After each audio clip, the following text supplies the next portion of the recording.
For your time and joining us here on the program. I want to first ask you, if you've been talking to your friends and family back at home in Greece and what they've been telling you, what the last few days have been like and how they're feeling. Yeah, there's mixed feelings. It's depending with who you are talking to.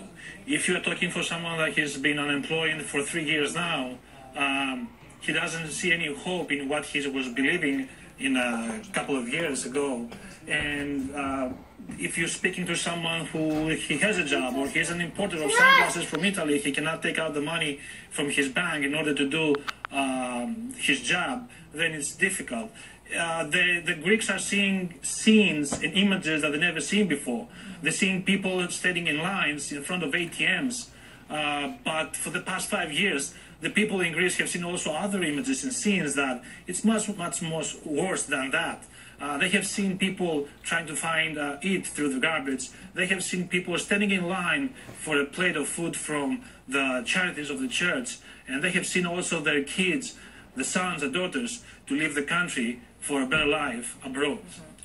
I'm curious to know what you think about these events the past several days. It's been quite confusing. Even in the last 12 hours, you had Alexis Tsipras, the Greek prime minister, first, over the weekend rejecting the proposals that was put before him by the international creditors. And all of a sudden, once Greece has defaulted, he says, listen, I'll accept most of the terms of this bailout. And then he says, by the way, to the people, vote no against the proposal that he was saying he would accept most of. The past couple of days, they are so strange because there's this tremendous amount of information coming from various places. You could see the news being changing every minute. You can see decisions being changed in every minute. And the people, this is another reason why the people in Greece are so frustrated, is because they don't know really what's happening. The people in Greece don't really understand what will happen if they vote yes or no. And that's the other thing, the yes and no. That's a referendum that, until now, has divided the people in two parties. And, we, the Greeks, are very good in being divided.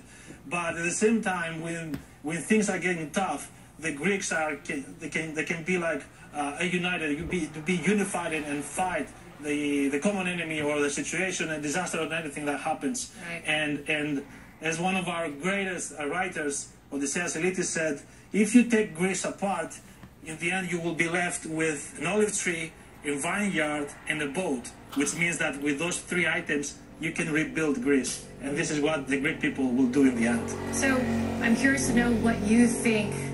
I guess it's a big question to ask you what the solution might be, but what do you want to happen next? Because as you mentioned, a lot of the Greeks, that Issa Suarez was talking to in her piece, very confused as to what a no vote will mean versus a yes vote. And we heard from Alexis Tsipras today saying, listen, if you vote no, it doesn't mean automatically that we're leaving the euro.